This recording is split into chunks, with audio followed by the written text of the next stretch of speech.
The businessman believed his son's skin color didn't match his legacy and status. Without hesitation, he signed the divorce papers and left her behind, struggling alone with the baby. 3 years later, she appears again, but now she's the millionaire threatening to swallow his company. And what was once contempt will turn into regret in the face of the power she has gained. But before we dive into the full story, let me know where you're watching from and what time it is. Now subscribe to the channel and let's get started. Clarice lay in her hospital bed, exhausted yet filled with a fragile kind of wonder at the 2 tiny bundles resting against her chest. The steady hum of fluorescent lights overhead made the room feel oddly serene, but in her heart, a whirlpool of uncertainty swirled. She could already sense Bradley's presence in the corridor, his expensive shoes tapping across the sterile floor as he approached. He paused in the doorway, gaze heavy with disapproval. Wearing a tailored suit far too formal for a hospital visit, Bradley looked more like a stern executive than a new father. Clarice studied his expression, hoping in vain for even a flicker of pride or tenderness. But there was none. Instead, his eyes darted to the small, dark-haired heads resting on her arms. When he finally stepped inside, the distance between them felt colder than the air-conditioned space. "They don't look like me," Bradley said, his voice clipped. The words echoed too loudly in the cramped hospital room. A nurse who'd been checking the baby's vitals paused, startled, and tried to busy herself with the IV stand. Clarice felt her chest tighten. "They are your children," she managed in a soft voice. "Can't you even hold them once?" He shook his head, mouth twisting into a sneer. "Don't be dramatic. You know exactly how this will look to my investors. I need a perfect image, Clarice. This is not what I signed up for." A wave of exhaustion and anger crashed through her. She had only given birth yesterday, her entire body sore and drained. Yet the real pain now came from his utter lack of empathy. Her mind reeled. This was the man she married in love, who had once promised her the world. He was the same person now speaking of their newborn twins like they were strangers intruding on his life. A nurse poked her head into the room, cautious eyes darting between them. She offered a thin smile meant to soothe the tension. "Clarice, do you need anything for the pain? Or maybe some water?" Clarice forced a polite nod. "Water would be nice. Thank you." The nurse left, leaving the door slightly ajar so the staff could keep an ear out in case something escalated. Bradley took a small stack of papers from his briefcase and all but flung them onto the edge of her bed. "I've had my lawyer draft these. It's best we finalize things swiftly." She stared, uncomprehending for a moment. Then realization tightened around her like a vice. "Divorce papers," she whispered, feeling tears threaten to well up. "Here? Now?" "Better to be done with it," he said, voice hard. "I'll arrange for you to move out of the penthouse. My team will ensure you have a few days to clear your belongings." "You can't do this," she said, voice cracking. "I just gave birth to your children. We're supposed to be a family." He scoffed. "A family? Look at them." His eyes flicked to the tiny, swaddled infants. "And look at you. This is going to tarnish my entire reputation. There's a reason I needed someone who could uphold my image. Now I'm stuck in scandal." A lump clogged Clarice's throat, half fury and half heartbreak. She gently smoothed a hand over one baby's cheek, marveling at how perfect they were, so small, yet so precious. The notion that their father saw them as some kind of public relations liability filled her with a raw rage she didn't know she possessed. "Why won't you even give them a chance?" she asked, her voice trembling with equal parts despair and indignation. "They're your flesh and blood, Bradley." He ignored the question, pivoting toward the door as if her words were inconsequential. Then, he turned back with a pointed glare. "I've spoken with our PR consultants. We'll spin this as infidelity on your part. Let the world think these children aren't mine. It'll shield me from fallout." Clarice's friend, a soft-spoken woman who had come to check on her, walked in at that moment. She'd overheard just enough to shoot Bradley a furious look. "You're out of line!" she hissed, but Bradley was already pushing past her to stride into the corridor. She hurried to Clarice's side, wrapping an arm around her trembling shoulders. "Don't listen to him," she murmured, concern etched on her face. "He's in the wrong. Anyone with half a heart can see that." Outside in the hallway, Bradley's voice escalated as he argued with a passing doctor. "She needs to be discharged immediately," he barked, loud enough for Clarice to hear. The friend and nurse exchanged uneasy glances, uncertain how best to protect Clarice from this public humiliation. Swallowing her tears, Clarice turned inward for strength. She held one baby in each arm, pressing their warm bodies close. "I won't let him treat them like they're nothing," she whispered. A spark of determination flared within her. No matter how blindsided she felt by his cruelty, she had to stay strong for the twins. A few hours later, she found herself being wheeled out to the hospital's exit by a kindly older nurse who said little but offered comforting pats on Clarice's shoulder. Bradley trailed behind, speaking in hushed, angry tones on his phone. He ended the call with a cold command. "Have her personal access revoked. I want her out by the end of today." Clarice, lips trembling, tried to stand as steadily as she could once they reached the entrance. The automatic doors parted, letting in a rush of outside air that smelled of asphalt and distant car exhaust. She clutched the babies tighter, 1,000 questions racing through her mind. Where would they go? How would she pay for things? And would Bradley really push the divorce through so heartlessly? He stepped in front of her, lowering his phone, eyes narrowed. "You have until tomorrow to collect your things. The penthouse staff will hand over your belongings. After that, you're on your own." A cluster of medical staff hovered nearby, too discreet to interrupt but too sympathetic to walk away entirely. Her friend hovered behind Clarice, ready to help at a moment's notice. At that instant, everything froze. The bright overhead sun in the glass doorway, the swirl of people, and the faint beep of hospital machines in the background. Clarice fought down a surge of panic. The exhaustion of childbirth weighed on her body, but the fury at Bradley's words kept her upright.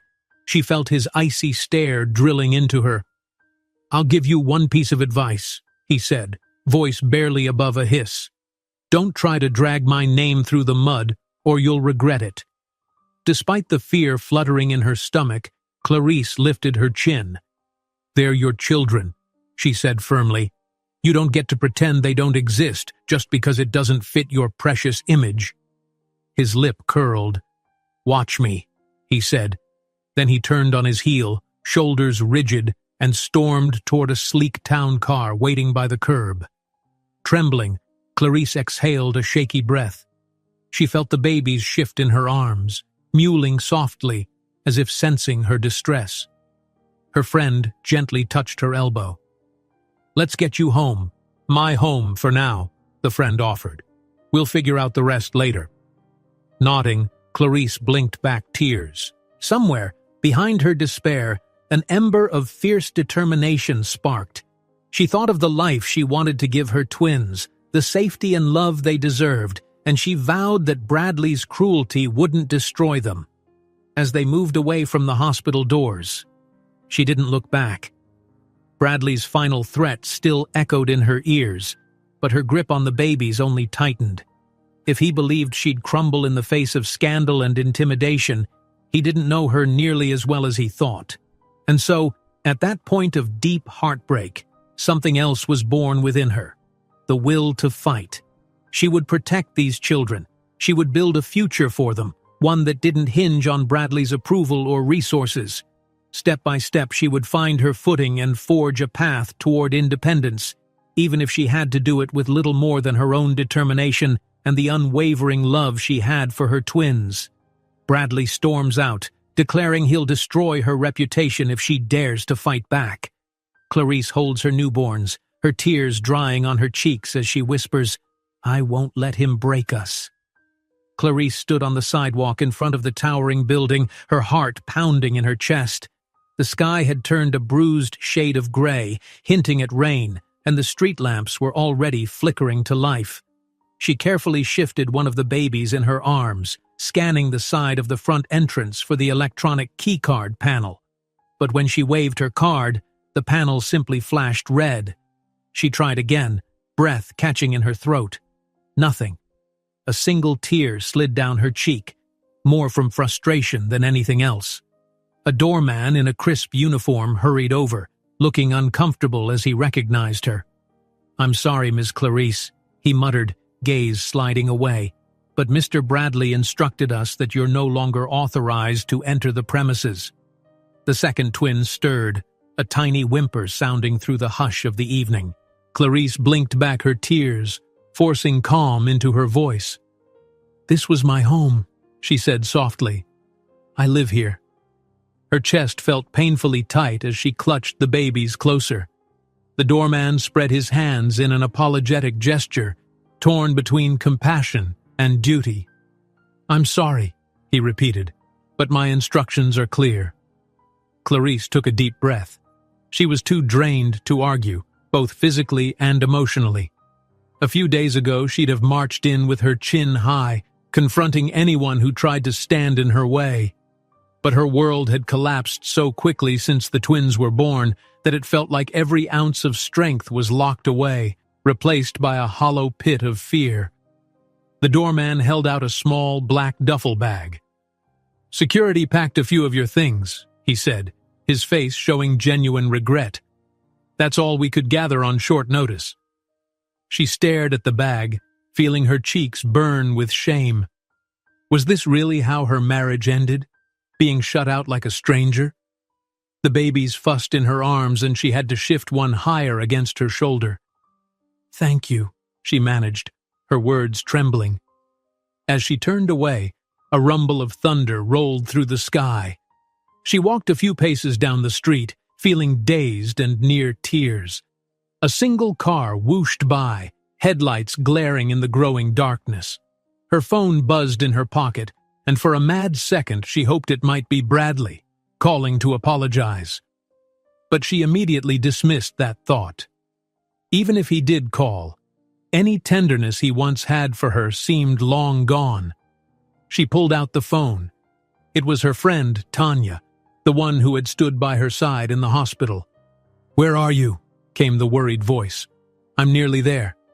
Clarice let out a shaky breath. "I'm out front. He changed the locks on me." Tanya's gasp on the other end was audible over the faint crackle of the line. "Stay where you are. I'm parking." Moments later, Tanya's small, beat-up sedan pulled up to the curb and she hopped out. Her eyes swept over Clarice, the babies, and the duffel bag, and she didn't bother hiding her outrage. "Unbelievable," she muttered, helping Clarice slip into the back seat. "You're coming to my place. We'll sort everything out later." They drove through the city, the streets slick with a light drizzle.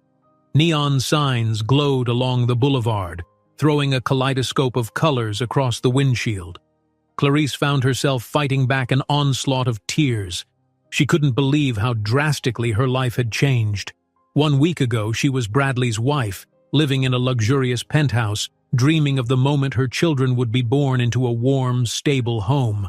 Now, that world had shattered, leaving her to gather the pieces however she could. Tanya's apartment building was modest, with chipped paint on the hallways and a single elevator that groaned whenever it moved. But inside her unit, it felt surprisingly cozy. Warm lamps cast a soft glow against walls lined with old photos and mismatched bookshelves. Tanya ushered Clarice to a small guest room, where a foldable crib had already been set up in a corner. "Sorry it's cramped," Tanya said, hooking her thumbs into her jeans pockets with a sheepish look. "I just hope it helps, at least until you can figure out your next steps." Clarice's chest constricted with gratitude. "Thank you," she whispered. I'm so overwhelmed. The babies, the hospital bills, the divorce. I don't even know where to start." Tanya gave her a gentle hug. "We'll figure it out, one piece at a time." Those words washed over Clarice like a balm. She rocked the twins, singing a soft lullaby under her breath, and eventually settled them into the small crib. When they finally dozed off, Her head felt heavy with exhaustion. Tanya brought in a warm mug of tea and set it on a little side table next to the bed. "Thank you," Clarice murmured again, feeling like she couldn't say it enough. There was no telling how long she'd be under her friend's roof, but for now, this was sanctuary. Night fell, and Clarice found it impossible to sleep. Her phone buzzed repeatedly with notifications, text messages, missed calls, and social media pings. She scrolled through them and felt her stomach knot. Bradley's side of the story had started circulating online. Posts hinted at some unproven infidelity, painting Clarice as the unfaithful wife who duped a high-profile CEO. There were ugly comments calling her a gold digger, others accusing her of baby-trapping a wealthy man. Her eyes burned with tears, but she refused to look away. She needed to see what she was up against. When the twins woke for their midnight feeding, Clarice moved automatically, feeding one while rocking the other. Even in the worst night of her life, their small faces brought her a sense of calm. She settled back into the single bed and closed her eyes, determined to push all those hateful rumors aside for just a few minutes of rest. But rest wouldn't come easily. By first light, her mind was already racing with a plan. She couldn't rely on Bradley's wealth or name anymore, and she refused to let the toxic rumors define her. Carefully, she rummaged through the duffel bag, finding nothing but some spare clothes and an old notebook. She opened the worn pages, recalling a half-formed business idea she'd sketched out months ago. It was something about bridging financial tools with emerging technology, an idea that came to her while visiting one of Bradley's corporate events. Back then, it had felt like a curiosity, a side note in a life overshadowed by his interests. Now, it felt like a lifeline. Daylight crept through the blinds and she heard Tanya bustling in the kitchen. Eager to do something productive, Clarice joined her, the twins dozing in a portable bassinet on the living room sofa. "You're up early," Tanya said, noticing the notebook under Clarice's arm. "I want to see if I can turn this into something real," Clarice said softly. "A business plan. Maybe a startup. If I can make it work, I can provide for the babies without Bradley's money." Tanya arched an eyebrow. "You just gave birth. Take it easy on yourself." Clarice smiled, though her eyes were shadowed by sleeplessness. "I know, but I can't lie down and let him bully me. I won't." Over the next few days, she juggled newborn care with timid stabs at her laptop, writing rough outlines for a potential startup. She felt a surge of timid excitement, but also pangs of anxiety. Where would the funding come from? Her bank account had taken a hit from medical bills, and everything about her future felt so uncertain. Late one afternoon, Tanya handed her a stack of mail. "Some of these came to my address," she said, shaking her head. "I guess Bradley forwarded your mail this way, or maybe it's just coincidence." Clarice sorted through envelopes that contained random bills and junk advertisements. Suddenly, she froze at the sight of an official-looking letter. The return address read, "Law Offices of Harper and Reese." Her hand tensed involuntarily. She set aside the rest of the mail and tore the envelope open. Her eyes locked on the bold text, "Summons for a paternity dispute." The words seemed to leap off the page, delivering a blow she hadn't fully expected, despite Bradley's threats. Her stomach twisted as she read the lines. He was contesting the children's legitimacy in court, determined to prove these babies weren't his. Her pulse hammered in her ears. Despair fought with anger, but as she let out a long, shaky breath, anger won.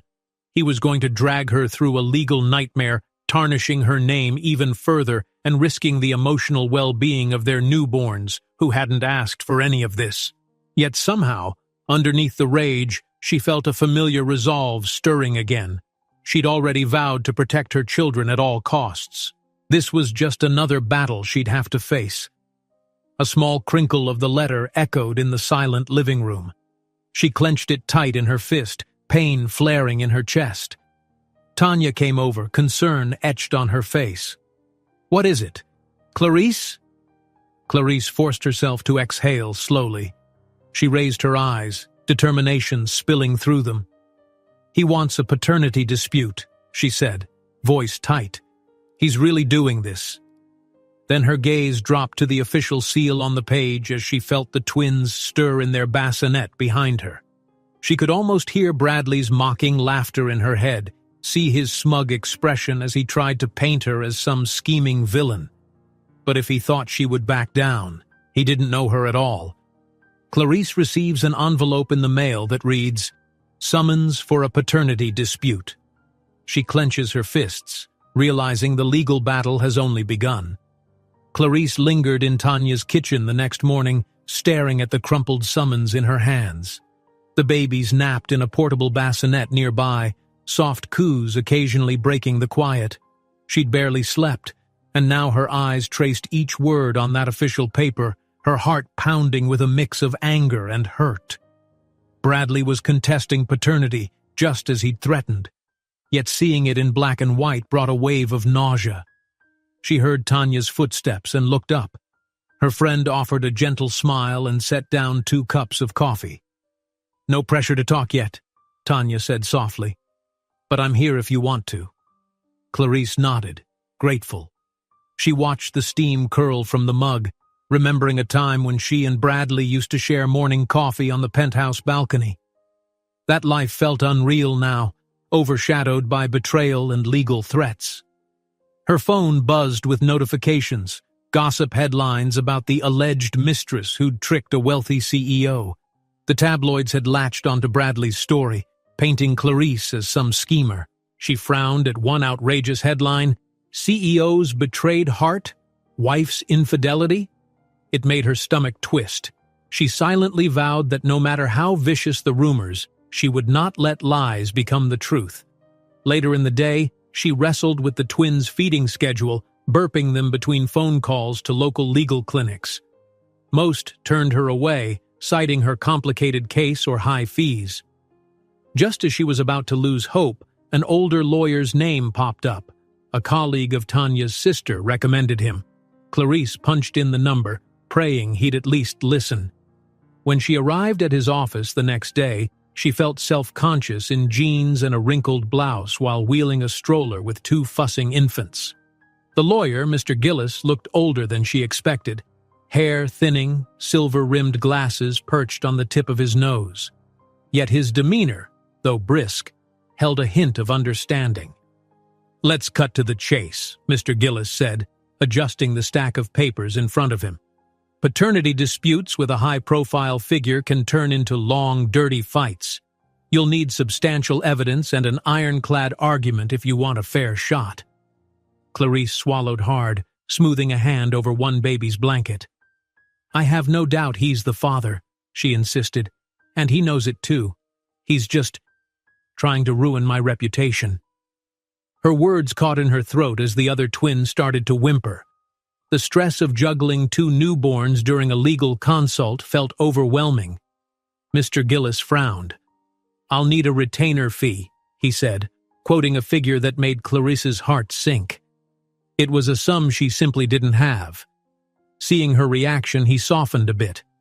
"I understand this is difficult. Give me a call when you secure the funds. If you do, I'd be willing to represent you." Clarice left the office deflated, wondering how she'd ever pull the money together. That night, after finally rocking the babies to sleep in Tanya's spare room, she sobbed quietly on the edge of the bed. A swirl of exhaustion, shame, and determination overwhelmed her. She had to protect her children, yet every path forward seemed blocked by Bradley's wealth and influence. 2 mornings later, she tapped her foot nervously in Mr. Gillis's waiting room, the babies parked by her chair in their stroller. She'd asked for an extension before finalizing anything, hoping to buy time. A receptionist approached. "Mr. Gillis can see you now, and, there's a note on your account." Clarice's heartbeat spiked. What kind of note? The receptionist gave her a polite, if puzzled, shrug. "It says part of your fee has been paid anonymously. That's unusual in our practice." Clarice stared, stunned. Someone had stepped in on her behalf. "Who?" she whispered, thinking of Tanya or some distant family member. But the receptionist shook her head, indicating no information was available. When she entered Mr. Gillis's office, he looked equally perplexed. "If this is legitimate, you have enough to move forward." He paused, studying her. "You'd still owe the balance at some point, but for now it puts me on retainer." Relief surged through Clarice. She couldn't afford to question this stroke of luck. Somehow she was back on track, able to challenge Bradley's claims without drowning in immediate legal costs. That evening, she sat at Tanya's tiny table, the babies gurgling in a makeshift play area on the floor. She studied the documents Mr. Gillis had prepared, filing her counterclaim to Bradley's paternity denial. Her signature trembled on the page, but the moment she finished, she felt an odd sense of triumph. He might have power and money, but she had truth on her side. In the hushed hours after midnight, Clarice found herself restless again. She opened her battered notebook to the pages where she'd outlined her business idea. Initially, it had been little more than a dream, but now she felt an urgency to make it real. She wanted an independent life, one where Bradley couldn't threaten her finances or her future. A flicker of encouragement arrived in small but touching ways over the next few days. Packages of diapers, notes of support left at Tanya's door, even groceries delivered anonymously. It felt as though someone out there believed in her and wanted her to keep going. Soon, the court set a hearing date to address the paternity dispute and the question of child support.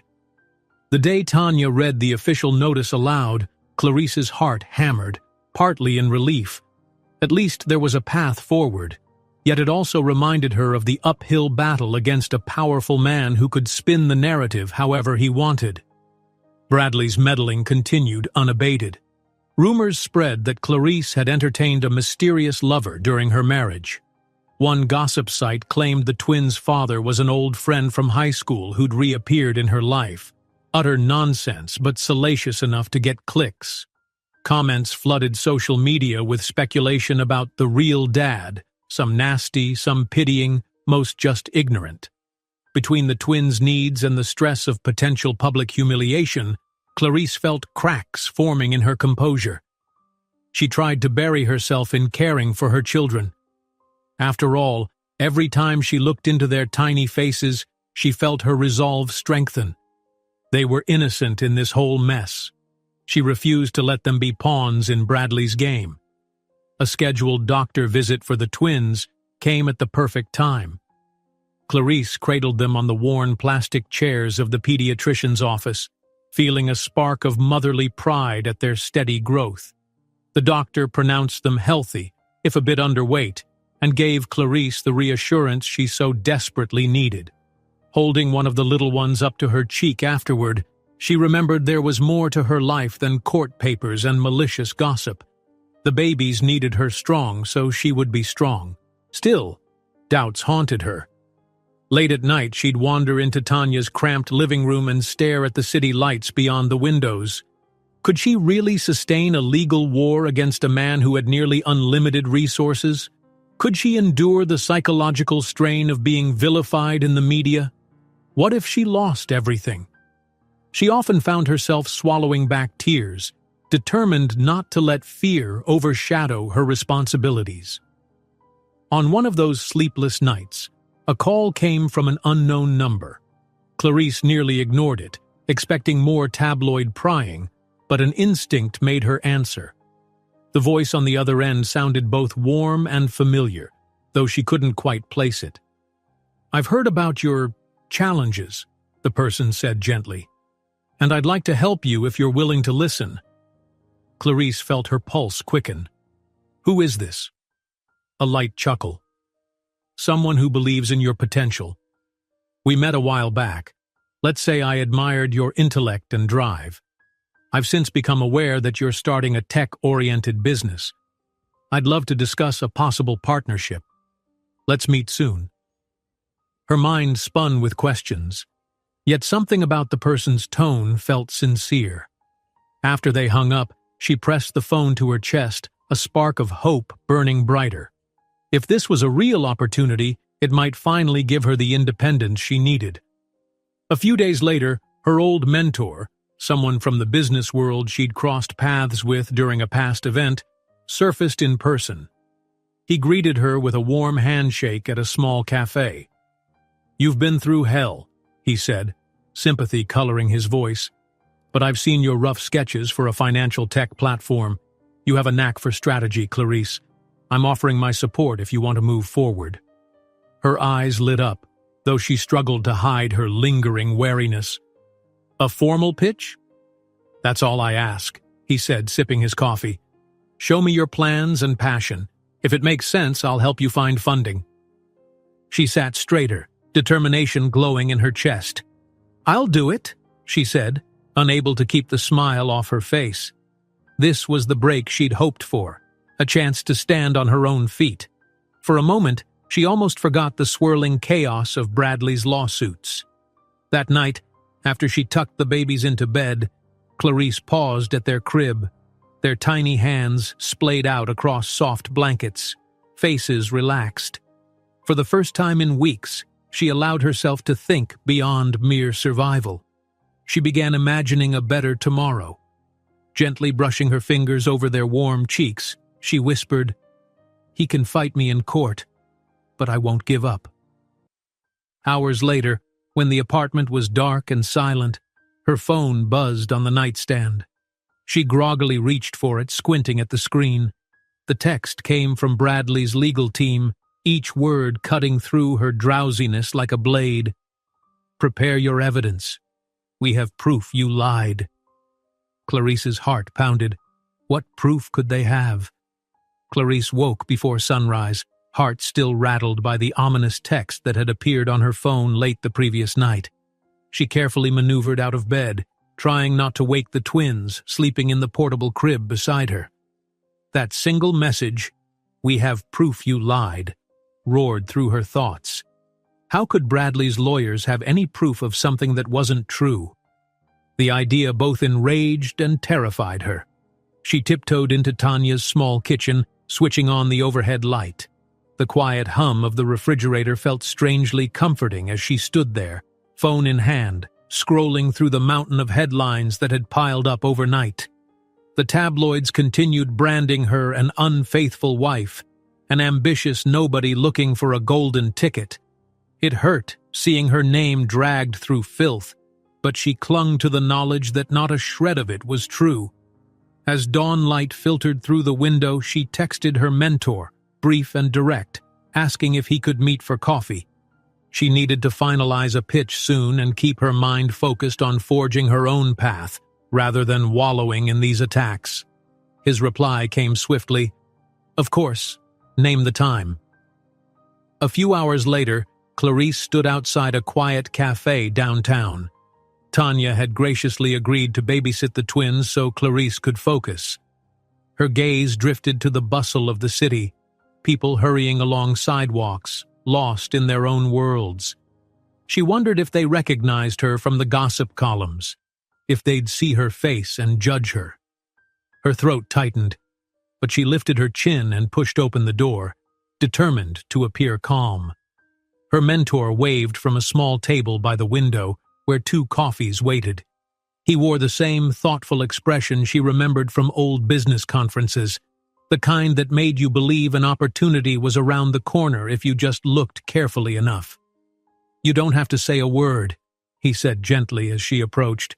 "I know it's a terrible time, but I'm impressed by how steadfast you've been." She managed a tight smile, sinking into the chair opposite him. "I'm trying my best," she admitted. "But Bradley, he's determined to see me ruined." He slid a small packet of papers toward her, nodding for her to look. She skimmed through them, heart quickening at the promising lines of potential investment. "A few folks are interested in your tech idea," he explained. "They want a formal outline of how you'll execute the concept. If you can deliver a compelling pitch, you could secure enough funding to really start." Clarice felt a flicker of hope, the first in what felt like ages. "I'll do whatever it takes," she said softly, tapping the page. She could picture a modest office space, new laptops, a small but committed team. It was a fragile vision, but one that ignited her resolve. After discussing key points for the pitch, her mentor lowered his voice. "Are you holding up? I've seen the headlines." She swallowed hard, recalling the vile comments, the trolls who insisted she was a con artist. "It's hard," she admitted. "The worst is that people believe him. Some of my old friends have stopped calling." A wave of sorrow flashed in her eyes, but she steadied herself. "But I'll survive. I have to." He offered her a look of admiration and concern. "You're stronger than you know," he said, "and you're not alone." She clung to those words during the taxi ride back to Tanya's apartment. On the way, she received a phone call from an unknown number. She nearly ignored it. She was getting used to random journalists fishing for a scandal. But something told her to pick up. A breathy female voice introduced herself as Leah, a junior attorney who had recently passed the bar. "I've been following your case," Leah explained, sounding almost apologetic. "I believe you've been unjustly targeted. I'm willing to help pro bono, if you'll have me." Clarice's jaw nearly dropped. "Pro bono?" she echoed, pressing the phone closer to her ear. "Why would you do that?" Leah cleared her throat. "I have reasons of my own. Let's just say your story resonates with me, and I can't stand bullies like Bradley misusing the legal system." She paused. "I might not be the most experienced lawyer out there, but I promise I'll work tirelessly for you." That spark of gratitude threatened to bring tears to Clarice's eyes. "Yes," she managed, voice trembling with relief. "I'd be more than grateful." When she returned to Tanya's place, Leah arrived shortly after, a young woman with determined eyes and an armful of bulging folders. She spoke quickly, explaining how the media narrative could be refuted in court, especially if they demonstrated Bradley's manipulative tactics. Clarice watched with silent awe as the junior attorney flipped through documents highlighting possible legal angles and urging her not to lose faith. Yet the challenges were real. Clarice's phone chirped constantly with notifications about more negative coverage. One article ran an interview with a supposed witness who claimed Clarice had been seen with another man. The story reeked of invention, but it sowed enough doubt that Clarice's stomach knotted each time she read a new paragraph. Leah put a hand on Clarice's arm. "We'll expose these lies," she insisted. "If Bradley wants to keep pushing, we'll push back with the truth." Buoyed by this new ally, Clarice began preparing in earnest for the upcoming court hearing. She spent her evenings sorting through old photos, emails, and texts to piece together a timeline that proved Bradley's paternal involvement. With each discovered piece of evidence, like an ultrasound appointment date he'd attended or a text thread confirming the due date, she felt more confident. Meanwhile, she dove deeper into refining her startup pitch. With Tanya's spare laptop and a borrowed desk in the corner of the living room, she drafted slides that spoke to potential investors' biggest concerns: scalability, market need, and long-term growth. She learned to talk about user acquisition costs and projected profits, all while pausing every so often to change a diaper or rock a fussy baby back to sleep. The balancing act left her exhausted, but also proud of herself. Still, in the back of her mind loomed Bradley's cryptic threat about possessing proof she had lied. She kept replaying the text in her head, wondering if it was another bluff or if he'd somehow manufactured damaging evidence. On one particularly frantic morning, Clarice rushed to a coffee shop for a quiet corner to practice her pitch. She caught a glimpse of her reflection in the glass door, hair messy, dark circles under her eyes. People around her studied their laptops or scrolled through their phones with bored expressions, but she felt as if everyone could sense the whirlwind inside her. Midway through her practice session, her phone buzzed. She glanced at the screen.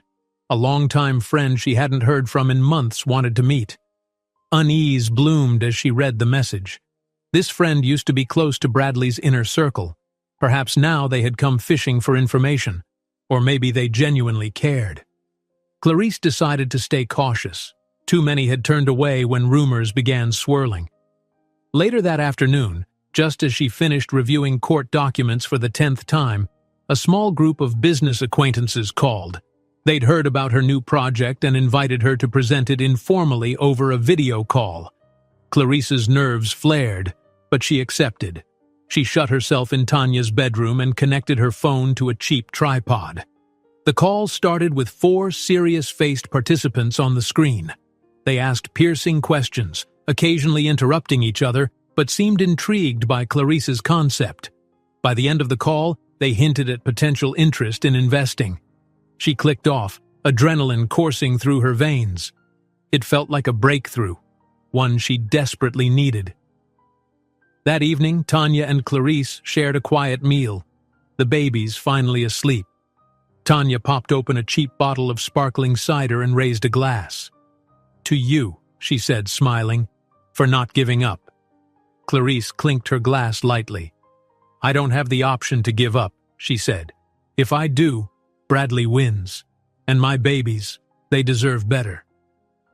Long after Tanya went to bed, Clarice spread out her legal paperwork once more on the kitchen table, rereading it all to anchor herself. The hearing was just around the corner. Her stomach flipped at the thought of seeing Bradley in person again, his cold stare, his smug certainty that he would prevail. She exhaled and reminded herself she was no longer alone. She had Tanya, Mr. Gillis, Leah, and her mentor, people who believed in her. Outside, the city lights glowed across an endless darkness, and the quiet calm lulled her into a momentary sense of peace. Then came a faint sound from the hallway, a soft rustling against the door. Clarice got up, heart thumping. She opened the door a crack and saw no one, just a small envelope lying on the welcome mat. She picked it up gingerly and sealed the door behind her. Her pulse climbed as she read the words on the envelope. There was no return address, no name, just her own scribbled on the front. Curious and anxious, she slid a finger under the flap, revealing an official-looking document. The first line caught her eye. Paternity test results. Her breath caught. It claimed to be the undeniable proof that Bradley was, in fact, the children's father. The data looked authentic. Dates, lab signatures, even a seal. She pressed a trembling hand to her mouth. If this was genuine, it could finally shatter Bradley's false narrative once and for all. Yet it also meant a new wave of consequences loomed. On the eve of the hearing, an envelope is slipped under Clarice's door, containing test results that could change everything. Clarice barely slept the night before the hearing. The mysterious envelope with the conclusive paternity results stayed on the small nightstand in Tanya's living room, casting an invisible weight over the entire apartment. She ran through every scenario in her head, imagining Bradley's accusations and the judge's reactions, her nerves thrumming. The babies stirred in their portable crib, prompting her to rock them back to sleep with gentle pats. Their soft breathing reminded her why she had to stand her ground. Her children deserved a mother who wouldn't back down, no matter how intimidating the fight. By dawn, she was wide awake, carefully ironing a modest blouse and skirt she hoped would convey dignity in court. She studied herself in the bathroom mirror, noticing faint circles under her eyes, remnants of countless sleepless nights. For a moment, a pang of uncertainty flickered. What if the judge believed Bradley's lies? What if the media twist the narrative again? But she pushed the doubt aside, thinking of the envelope's contents. The test results were irrefutable proof that Bradley was, in fact, the father. Tanya bustled in, balancing 2 steaming mugs of coffee and a supportive smile. "I'll watch the twins," she said, voice hushed in the early morning quiet. "Just come back here victorious." She set the mugs down, then gently squeezed Clarice's shoulder. "You've got truth on your side."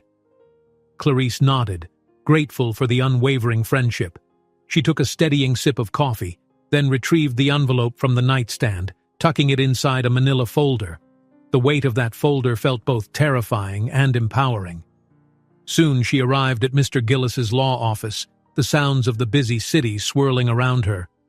The older lawyer greeted her with a curt nod and a flicker of satisfaction when he saw the folder in her arms. "I hear you've come across something vital," he said under his breath, leading her to a small conference room. Leah, the junior attorney who had volunteered to help, was already there, tapping her pen nervously on a legal pad. Clarice slid the envelope across the table. "It arrived anonymously," she explained, voice low. "But it looks legitimate. A full paternity test, complete with lab signatures and official seals." Leah lifted the document, scanning the data with trained eyes. "This is very thorough," she murmured, pausing at the final page that confirmed Bradley as the father with near absolute certainty. "If it's genuine, it'll destroy his claim that the twins aren't his." Mr. Gillis exhaled, a measured hint of relief crossing his lined face. "Then let's make sure it's introduced properly in court. Bradley's team will likely cry forgery, so we'll need the lab to verify it if necessary." Clarice swallowed, summoning her courage. "I'm ready. I just want to end these lies." They left for the courthouse together, taking separate cars so as not to attract a barrage of press. Even so, a small cluster of reporters waited on the courthouse steps, cameras already flashing. Clarice kept her gaze focused forward, shoulders squared. She could feel the buzz of speculation following her, but she refused to give them any more material. A journalist shouted a question about alleged infidelity, but she simply pushed through the doors, Mr. Gillis and Leah flanking her like guardians. Inside, the hushed echo of footsteps and murmured voices brought a fresh wave of nerves. Clarice took a seat at the plaintiff's table, exhaling slowly. The courtroom was smaller than she had imagined, but the tension thrumming in the air felt massive. Rows of onlookers drawn by Bradley's media status filled the benches. A few recognized Clarice from tabloids and whispered behind their hands. She straightened her back, refusing to cringe under the scrutiny. Then came a sudden hush as the heavy doors at the other side of the room opened. Bradley strode in with two of his attorneys. He wore a polished suit and a measured smirk, sparing Clarice no more than a dismissive glance. Her pulse quickened, recalling their last confrontation in the hospital hallway, where he had glared at her with cold indignation as she cradled the newborns. She clenched her hands in her lap, reminding herself that this time she had the advantage of truth. The judge, a stern-faced woman with sharp eyes, entered, commanding the courtroom to rise. Once everyone was seated again, the proceedings began. Clarice's attorney spoke first, outlining the fundamental facts of the dispute. Clarice had given birth to twins, Bradley publicly denied paternity, and now they needed to establish the truth for custody and child support. Bradley's lead lawyer rose next, launching into an impassioned statement that portrayed Bradley as the victim of a calculated scheme to exploit his wealth. Clarice's insides twisted at the sheer audacity. She caught glimpses of flashing cameras outside the hallway door, glimpses of onlookers straining to catch every detail. It didn't take long for Clarice to be called to testify. With a small tremor in her voice, she recounted the hospital incident, the harsh words Bradley had hurled at her just after she'd given birth, his insistence that she and the babies get out of the penthouse. The courtroom fell silent as she described how she pleaded with him to simply hold one of the newborns, how he turned away with disgust in his eyes. Her throat tightened, remembering the raw hurt of that day, but she kept her voice level. She would not let tears undermine her resolve. When Clarice mentioned the paternity test she had received anonymously, a ripple of murmurs passed through the onlookers. Leah stood, requesting permission to submit the document as evidence. The judge motioned for her to approach. Bradley's lawyers immediately objected, citing suspicion of tampering. Clarice felt her stomach knot.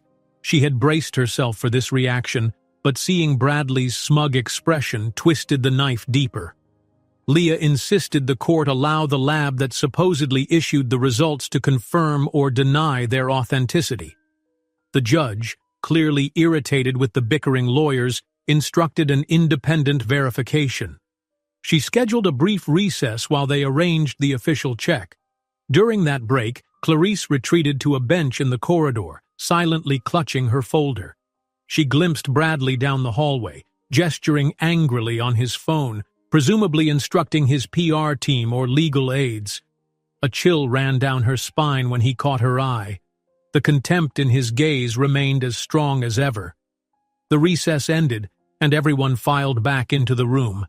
Within minutes, the lab's representative, appearing via remote video call, confirmed the test's authenticity. The swirl of tension in the courtroom spiked again. Bradley's lawyer fumbled for a response, scrambling to claim the timing was suspect. But the judge's expression hardened.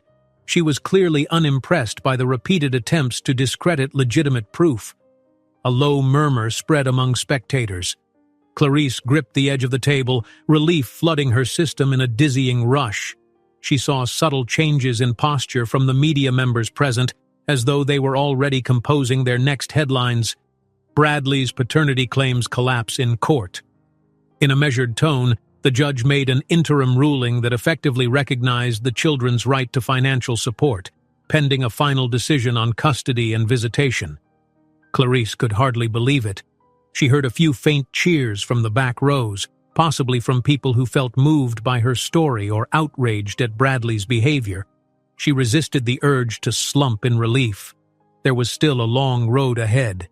As the session adjourned, the judge gave a pointed look to both parties, reminding them that any further lies or manipulations would be dealt with severely. Then the room erupted in hushed conversation.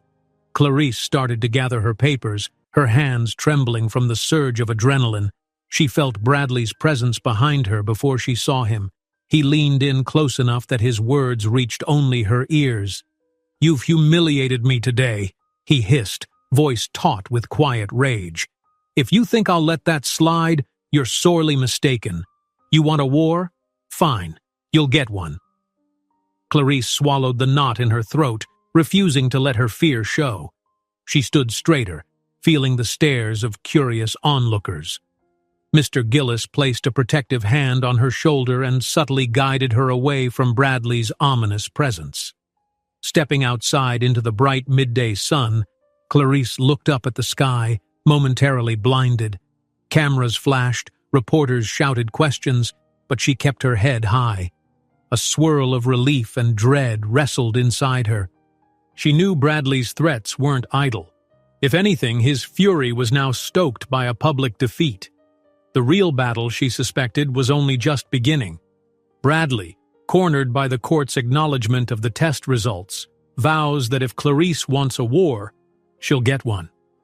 Clarice exhales shakily. She knows the real battle has just begun. Clarice woke up each day now with an electric sense of urgency.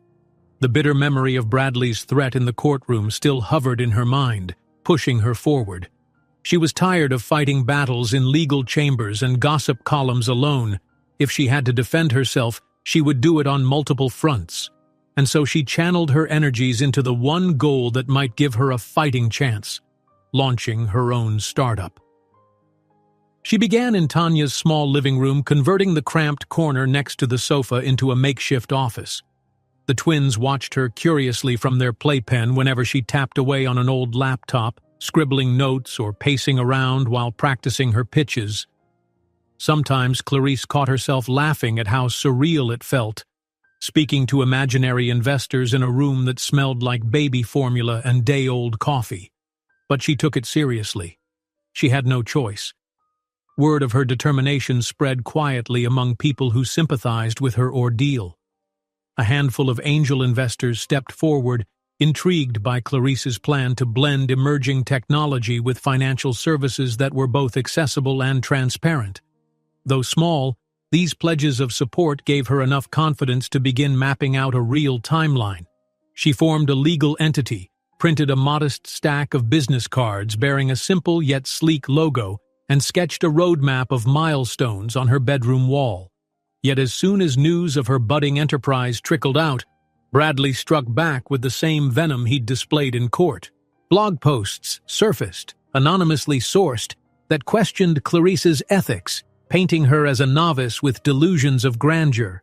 Online message boards suddenly brimmed with negative reviews of her non-existent product, and rumors ran rampant that she lacked the professional skills to manage a serious operation.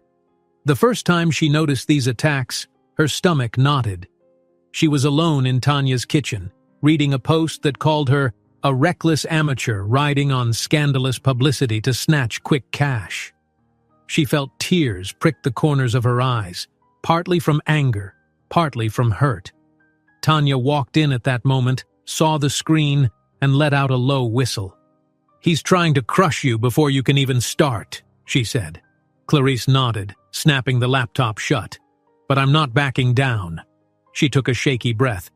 "I just need to show people what I can really do." And she did. She set up a series of small, private pitch meetings with local business owners, technology experts, and even a few old acquaintances from her days attending corporate events with Bradley. This time, however, she spoke with a quiet but fierce conviction fueled by the hardships she'd endured. She explained how her platform would fill a gap in the market, offering tools to individuals and small businesses that lacked resources. Some people arrived skeptical, but many left impressed. Meanwhile, Tanya became her unofficial assistant, answering emails, scheduling calls, running errands. Leah, the junior attorney who had stepped in to help with the custody case, occasionally offered legal advice on business contracts too. Together they formed a makeshift team in that tiny living room, littered with half-eaten sandwiches and the twins' toys. Despite the forward momentum, Clarice remained on high alert. She knew Bradley wasn't finished. Every few days, she'd discover a new wave of rumors on social media, accusations that her idea was a mere shell, or that she was funneling money from questionable sources. Investors asked pointed questions about these allegations, and more than one hesitated to sign deals because of the swirling negativity. One afternoon, she received a call from a local journalist who had once covered Bradley's corporate events. The reporter's voice dripped with curiosity, if not outright suspicion. "I hear you're launching a bold startup," the journalist said. "But what about these rumors linking you to fraudulent activity?" Clarice gripped her phone, turning away from Tanya, who was feeding one of the babies in the background. "They're baseless," she replied evenly, refusing to give an inch. "I welcome any scrutiny, because everything I'm doing is above board." When the piece was published, it turned out surprisingly fair, praising Clarice's resilience and highlighting her concept's potential. She felt a surge of relief, hoping this would counteract Bradley's smear campaign. That evening, a modest wave of online support rolled in, with some individuals praising her vision for financial inclusivity. A few even posted comments calling out the glaring attempts to sabotage her reputation. Still, every win seemed to bring a fresh retaliation. Bradley took to snide remarks in interviews, never mentioning Clarice by name but dropping heavy insinuations about unscrupulous operators who ride a wave of pity. Worse, some of the quiet partnerships Clarice was nurturing began to show cracks of doubt. Private messages trickled into her inbox. "We're worried about the negative press," or "Is there any chance you'll lose focus because of the paternity case?" Each time, Clarice composed a calm, professional response, though she felt her nerves fray a little more. One bright spot came a week later, when an established entrepreneur in the tech scene, someone Clarice had never met, publicly applauded her perseverance. He posted on social media that while many talk about bridging financial gaps, Clarice was actually doing it, despite her personal trials. That endorsement sent ripples through the local investment community. Over the next few days, Clarice secured a small yet vital seed round, enough to move the operation out of Tanya's cramped living room and into a shared co-working space. The new workspace, with its glass-walled meeting rooms and communal tables, felt like a breath of fresh air. Clarice set up her own corner desk, a few potted plants and a collage of notes taped to the wall. The twins spent part of the day with a kindly neighbor-turned-nanny, allowing Clarice the focus she needed to build her prototype, schedule investor calls, and refine her pitch deck. She marveled at how far she'd come in just a short time. Barely a few months ago, she was locked out of her own home, fighting for her baby's recognition. Now she was CEO of a fledgling startup, forging a path despite the storms swirling around her. Bradley, however, found new ways to interfere. He orchestrated a wave of negative user reviews of Clarice's platform. though it wasn't even publicly launched yet. Troll accounts on social media posted bizarre claims of glitchy functions and financial errors. Clarice and Leah quickly compiled evidence that these users were fraudulent, tying several suspicious accounts back to an IP address rumored to be linked to Bradley's circle. It infuriated Clarice, but she forced herself to maintain composure. She refused to stoop to his level by publicly calling him out. Instead, she prepared a neat report that documented the fabricated reviews and shared it discreetly with her core investors. One morning, she arrived at the co-working space to find local news cameras outside. The reporter waiting for her had a bright smile but a pointed question on her lips. "Any comment on the allegations that your platform is already experiencing security breaches?" Clarice blinked, heart jumping. "No breaches," she answered, managing a calm tone. "Our product is still in beta with a small group of testers. The rumors you're hearing are false." She emphasized that her legal team was looking into the issue, then excused herself and headed into the building. That night, exhausted from the constant strain, she found a moment of respite when she placed the twins in their new crib at Tanya's apartment. She gazed down at their sleepy faces, feeling the weight of the world lift ever so slightly. Whenever she felt her strength waning, their mere presence reminded her why she was fighting. She kissed their foreheads and tiptoed into the living room, finding Tanya working through a pile of unopened mail. Clarice settled into a chair, letting out a weary sigh. "I feel like I'm juggling 1,000 knives," she said. Tanya gently closed the folder in front of her. "Yeah, but you're not dropping them," she replied with a smile. "That's the difference." Clarice attempted a small laugh, but the sound caught in her throat. The memory of Bradley's last threat lingered in her mind, growing darker every time he launched a fresh attack. Still, she reminded herself that, for all his scheming, he hadn't managed to break her stride. She was forging ahead, building something real. She glanced at her phone, expecting more emails or messages from potential investors. Instead, a text appeared from an unknown number. Her eyes scanned the screen, heart pounding as she took in the words, "Watch your back. This next move from Bradley could ruin everything." Her pulse quickened as she braced for the new threat. Clarice felt the warning in that anonymous text still echoing inside her head the next morning. She stood by the window of the shared co-working space she now used as an office, watching the first rays of sunlight stretch across the city. The hum of early traffic sent a jittery energy through the streets below. She carried that same urgency in her chest, determined to stay a step ahead of Bradley's next move. Her small team trickled in around 8, greeting her with hopeful smiles. She had recently hired 2 developers who believed in her vision, both as passionate about the product as they were impressed by her steadfast resilience. The co-working area bristled with activity, other startups, creative freelancers, and entrepreneurs all hustling. Clarice took heart from that environment. She felt less alone knowing everyone there was chasing big dreams against steep odds. Before diving into work, she made a quick call to Tanya to check on the twins. They'd spent the night at Tanya's apartment, a normal arrangement now that Clarice often worked late. Hearing the babies gurgling in the background soothed her nerves. She thanked her friend once again for stepping up as an extra set of hands to help raise them. Tanya, warm as ever, merely told her to stay focused and to keep believing in what she was building.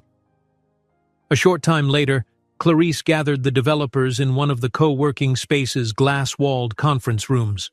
Sticky notes dotted the big whiteboard along one side of the room, each scribbled with features they needed to refine, potential partner companies or investor leads. The developers rattled off their progress, explaining how they'd made the prototype more user-friendly overnight. She nodded and suggested improvements in design and overall flow, drawing on her own experience in finance. Just as they were wrapping up, one of her developers tapped his phone screen. "Did you see this?" he asked, eyes slightly wide. A new blog post had appeared, claiming Clarice's financial platform was teetering on the edge of collapse, and that investors were fleeing left and right. Clarice's gut twisted at the falsehood. Her team glowered at the blatant smear, but she calmly told them to keep forging ahead. She would handle the rumors with facts and results, not by stooping to speculation. After the meeting, she retreated to her desk, pulling up her pitch deck. She had an important call that afternoon with a major international consortium that could catapult her company to the next stage. If it went well, she'd not only secure funding but also begin establishing global connections, exactly what she needed to outgrow Bradley's destructive influence. Leah, the junior attorney helping with her custody case, arrived midday. Carrying a few manila folders, she signaled for Clarice to step into a quieter corner of the lounge. "We need to talk," Leah said in a lowered voice. "Bradley's team filed another motion claiming your current funds might be coming from questionable sources." She let out an exasperated sigh. "He's trying to paint you as unethical in business to undermine your credibility in the custody battle." Clarice's jaw tightened. "It's never enough for him, is it?" She glanced around, noticing a few curious heads turning their way. Steering Leah to an empty break room, she closed the door behind them. "We're fully transparent about every investment, every contract," she said. "What does he hope to achieve?" Leah placed the folders on a small table, giving Clarice a concerned look. "He wants to sabotage you any way he can. If your business crashes, he might reassert control over the narrative, paint you as unstable, incapable, or an unfit parent." The words stung, but Clarice forced calm into her voice. "He's already tried lies, defamation, and intimidation. I'm not folding." Leah offered a small nod of respect.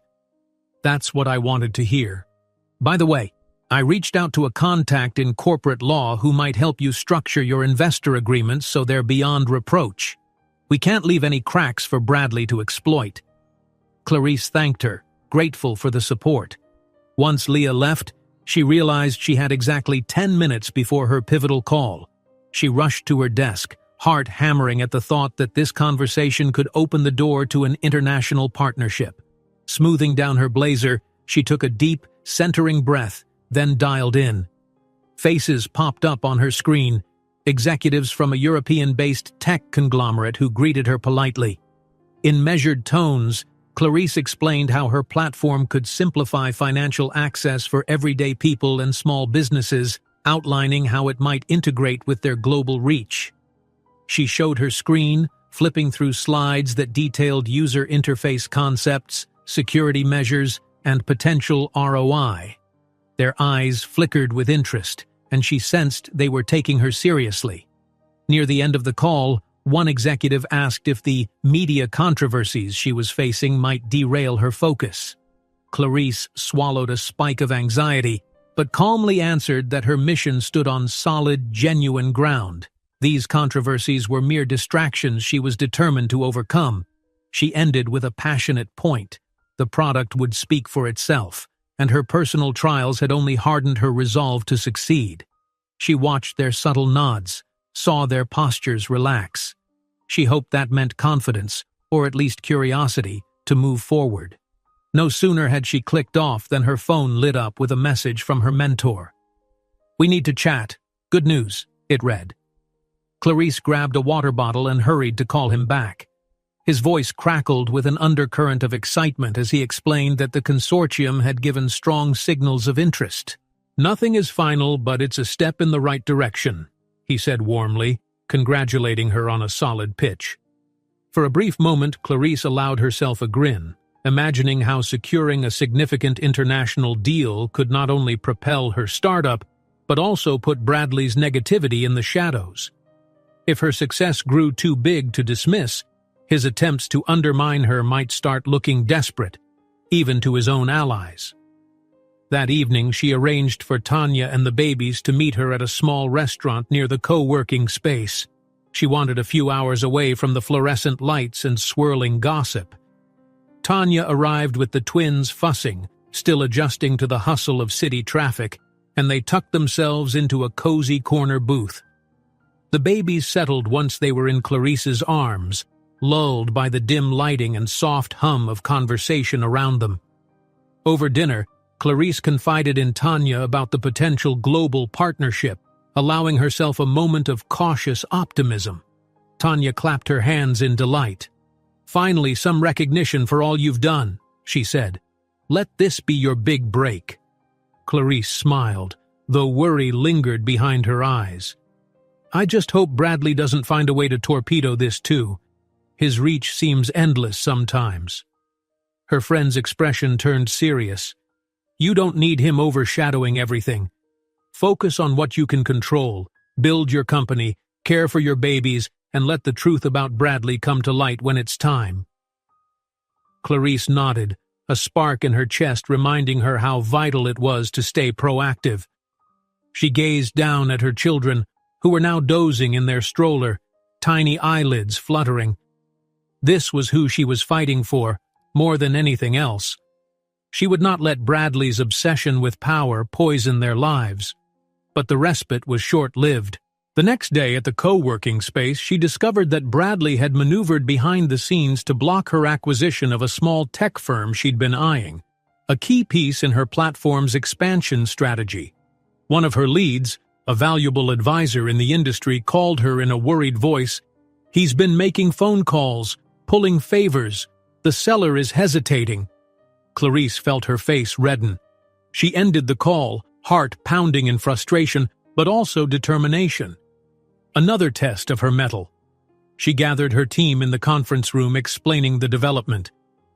"We'll find another route," she told them, voice steady. "He can put obstacles in front of us, but he can't stop us from creating a great product." That evening, she attended a gala organized by one of the top tech associations in town. Despite how tired she felt, she knew she had to maintain visibility. The event was grand, a lavish ballroom filled with the city's biggest innovators and investors, glittering chandeliers reflecting across polished floors. Clarice weaved through the crowd, exchanging polite greetings and handing out a few business cards.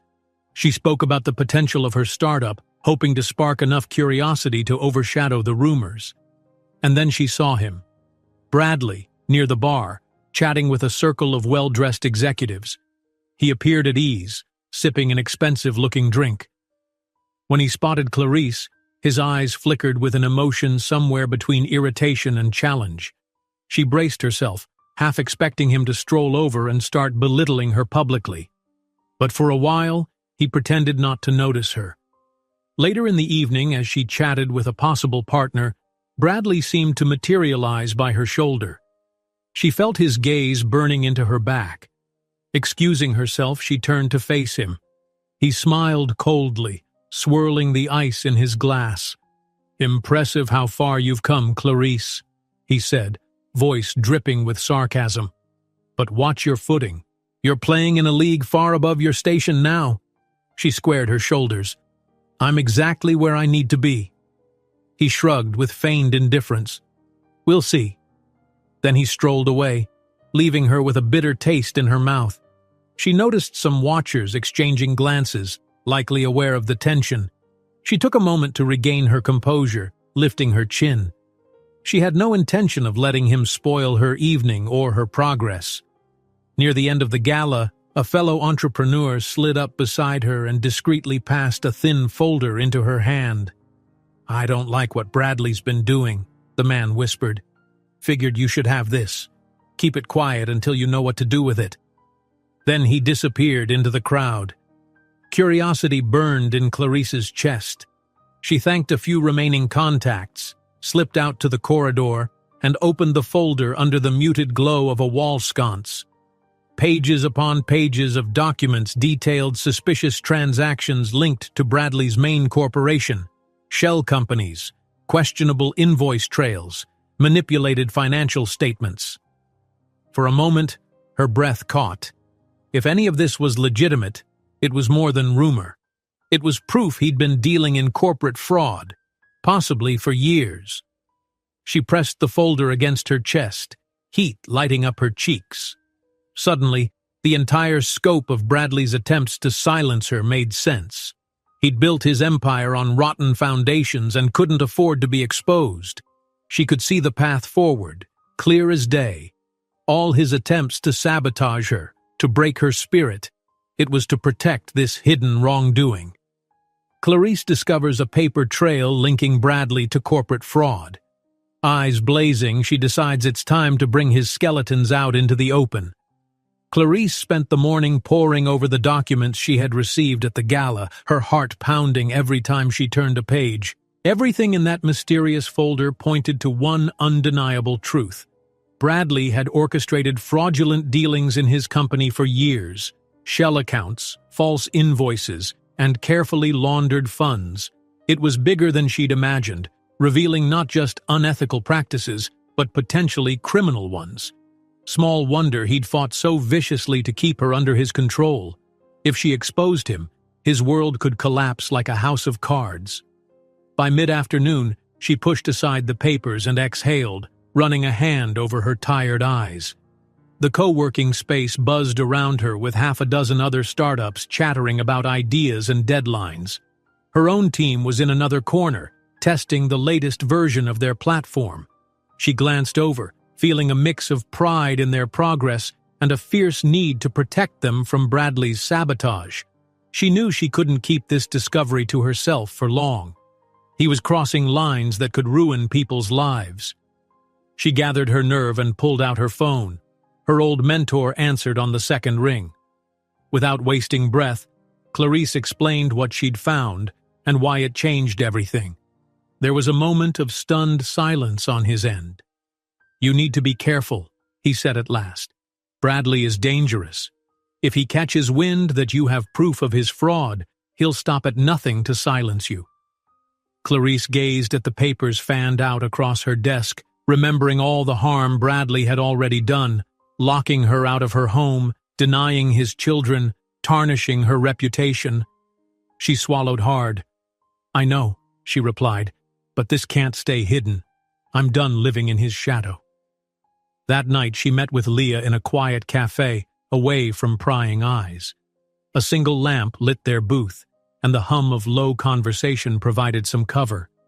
Clarice showed her the documents, keeping her voice hushed as she laid out each piece of evidence. "This is serious," Leah whispered, scanning the damning numbers and false company ledgers. "But do you want to go public with this? The moment he suspects you have it, he'll try to bury you." Clarice tapped a figure that linked one of Bradley's shell accounts to a major deal that had cost hundreds of employees their jobs. "I can't walk away from this," she said, anger tinging her voice. People were hurt by his greed, investors who trusted him, workers who lost everything.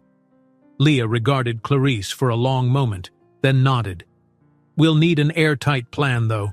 If this goes to the authorities or the press, we must ensure the evidence is watertight. And you should think about how you want to use it. A public reveal at the wrong time could backfire if he claims it's forged." Clarice sighed, feeling the heavy weight of responsibility. "I know. But if I don't act, he'll keep terrorizing me and everyone else." While they strategized, Clarice's phone buzzed with a notification. Her team reminded her about the upcoming tech summit, a high-profile corporate event where major CEOs, entrepreneurs, and investors would gather. Rumor had it that Bradley would be there too, desperate to salvage his image. A chill of determination seized her. The timing felt fateful. If done right, she could expose him before the very crowd that mattered most to his standing. It was risky, but she sensed an opening. In the days leading up to the summit, Clarice worked tirelessly. She refined her startup's presentation and made discreet calls to a couple of influential journalists she could trust. She didn't show them the entire scope of Bradley's fraud, only enough to pique their interest.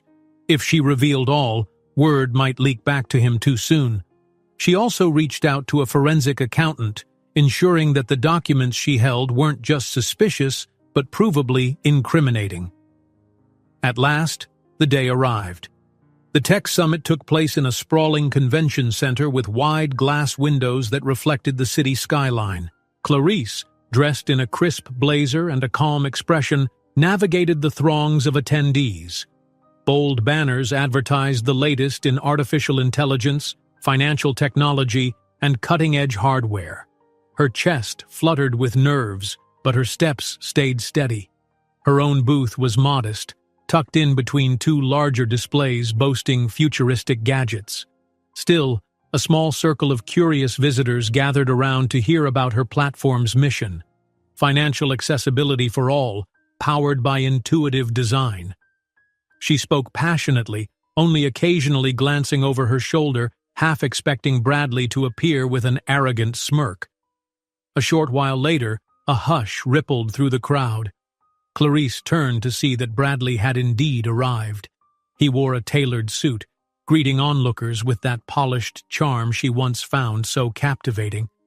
Now, it made her skin crawl. She watched him glide from booth to booth, shaking hands, quietly assessing. His cold eyes found hers across the room, narrowing slightly. She refused to look away. By evening, a keynote presentation took center stage in a grand hall. The entire summit audience packed rows of seats, while major industry leaders filed onto the stage for a panel discussion on market trends and corporate responsibility. Clarice slipped into one of the front rows, heart pounding. Bradley took his seat on stage, flanked by a couple of other CEOs. The moderator introduced each with lavish praise, saving Bradley for last, praising his long track record of success. Clarice's stomach knotted at the irony of it, but instead of trembling, she felt the righteous anger that had fueled her for months. She had the power to change this false narrative. When the panel discussion opened for questions, Clarice rose from her seat, stepping to a microphone set up in the aisle. The spotlight caught her face and a murmur rippled through the crowd. Her story had circulated enough that many recognized her. She saw Bradley's jaw tighten. He knew she wasn't there to toss him a softball question. With measured calm, she asked about corporate ethics and the responsibility major CEOs hold toward their investors, employees, and the public. Her eyes fixed on Bradley, who tried to maintain a genial expression. Then she referenced a specific deal that, according to the documents in her possession, Bradley had manipulated for personal gain. The question rang out in the hushed hall. "Could you explain how your company justifies its reported losses when evidence suggests a hidden financial funnel?" Bradley's face paled. The other panelists exchanged uneasy glances. A few cameras pivoted to catch his reaction. The moderator shifted uncomfortably, sensing tension. "I'm not sure I follow," Bradley replied, voice clipped. "We've been transparent with every transaction." Clarice pressed on, describing, without revealing every detail, how certain shell accounts seemed tied to Bradley's firm. She ended with, "Would you be willing to address these numbers here and now?" The hall erupted in a wave of whispers. Journalists lifted their phones, live streaming or furiously typing out notes. Bradley's composure faltered. He stammered about misunderstandings and misleading figures, his voice rising in an attempt to dismiss her as an angry ex-wife. She stood firm, refusing to be silenced. Anger flickered in his eyes. "This is a personal vendetta," he snapped, turning to the crowd. "She's known for making baseless accusations." People in the audience shifted, uncertain. Yet Clarice didn't back down. With a calm that belied her pounding heart, she produced a single sheet from her jacket pocket, just enough to show the panel and, by extension, the cameras, that there were indeed questionable financial transfers. She didn't lay out every page of incriminating evidence, but the implication was clear. There was more, much more. Gasps rippled across the auditorium. Bradley rose halfway from his seat, fists clenching. The moderator tried to regain order, but the tension had escalated to a fever pitch. Clarice's voice remained steady. "You can call it personal, but the numbers speak for themselves." Bradley pointed an accusing finger at her, launching into personal attacks that sounded shrill and defensive. He labeled her a gold digger, a fraud, a vengeful ex, but the more he ranted, the more unhinged he seemed in front of the poised executives and curious media. Nearby CEOs exchanged uneasy looks, distancing themselves from his outburst. Attendees murmured that he was displaying an unsettling lack of professionalism.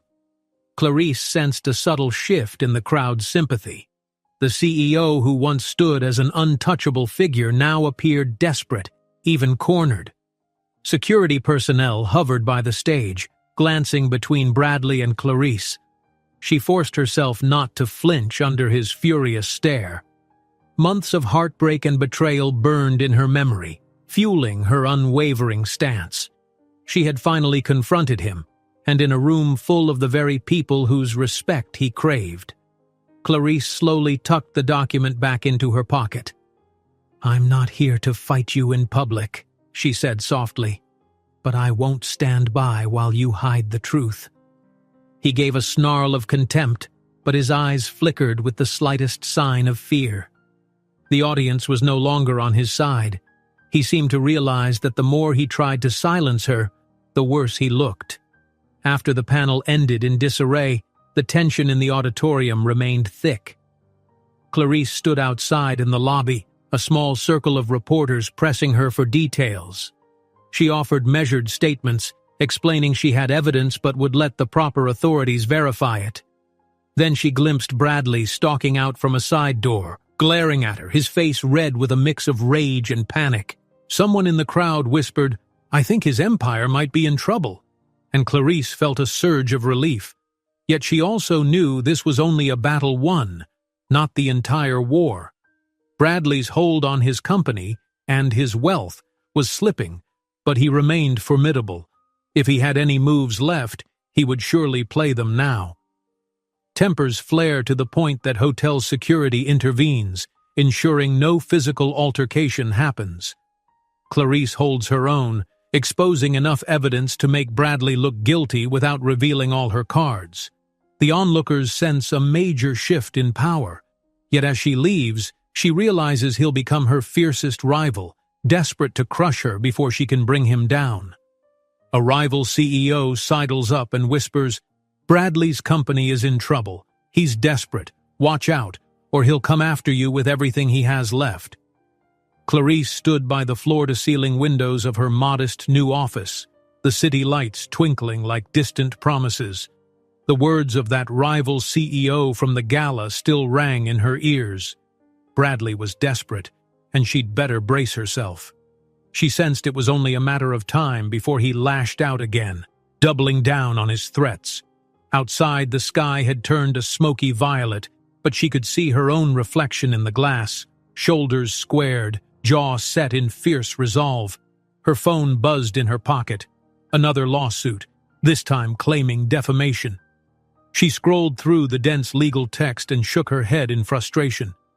Bradley was pelting her with these suits, hoping to bury her in paperwork and court dates, chipping away at her time and resources. She clenched the phone in her hand. No matter what he threw at her, she refused to break. She'd come too far to buckle under pressure now. At dawn the next day, Clarice arrived at the co-working space, only to discover that new allegations had sprouted online, this time accusing her of harsh working conditions within her fledgling startup. The notion was laughable, but her stomach sank. Even ridiculous rumors could scare investors or partners if repeated often enough. She quietly reassured her team and urged them to keep forging ahead. One developer gave her a solemn nod, promising not to let these distractions slow their progress. Despite the swirling negativity, Clarice felt proud to have people who believed in her mission. She locked herself in a small conference room and dialed Leah, the junior attorney who'd been a steadfast ally. Leah answered on the second ring, her voice already lined with tension. "He's thrown 4 new suits your way this week," Leah informed her, rustling papers in the background. "We can fight them, but it'll cost time and money.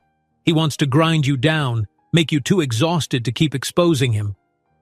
Clarice stared at the spiral-bound notebook on the table, where she'd meticulously listed every lawsuit, rumor, and slanderous article.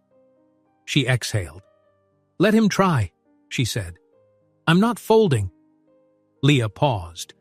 "I also heard from a contact on Bradley's board of directors. Things aren't looking good for him internally.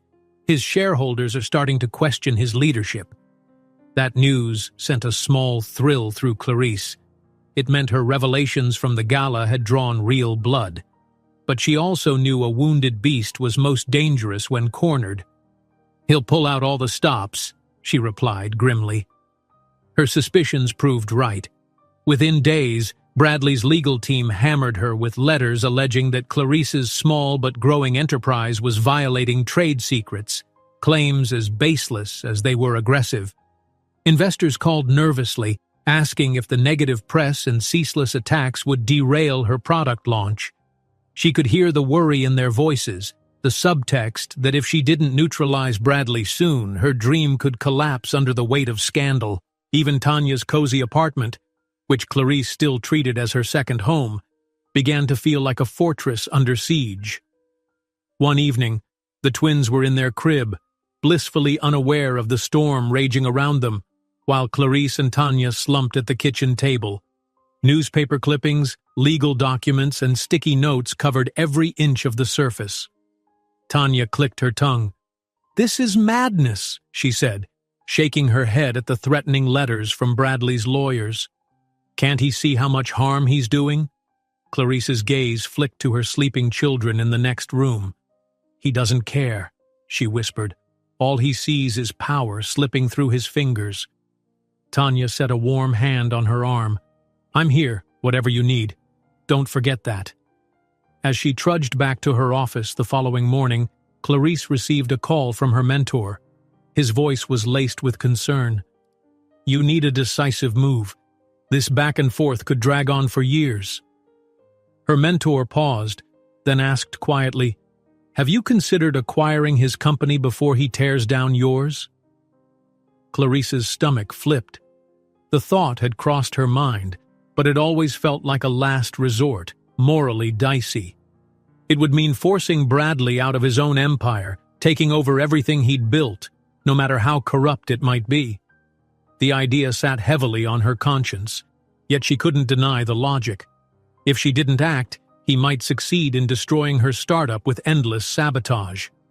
That same day, she gathered her closest allies, Leah, Tanya, her mentor, and a couple of key investors, at her co-working space. They crammed into a glass-walled meeting room, the normally vibrant atmosphere subdued by the gravity of their discussion. Folders and laptops cluttered the small table, while outside the door, curious co-workers stole glances, sensing something critical was unfolding. "I never wanted a hostile buyout," Clarice said, voice trembling with mixed feelings. "But if I don't neutralize him, he'll drag us into court battles until we're bankrupt. And with the evidence of his fraud, we can force the board's hand." Leah nodded, adjusting her glasses. "A takeover is bold," she acknowledged. "But it could stop his attacks cold.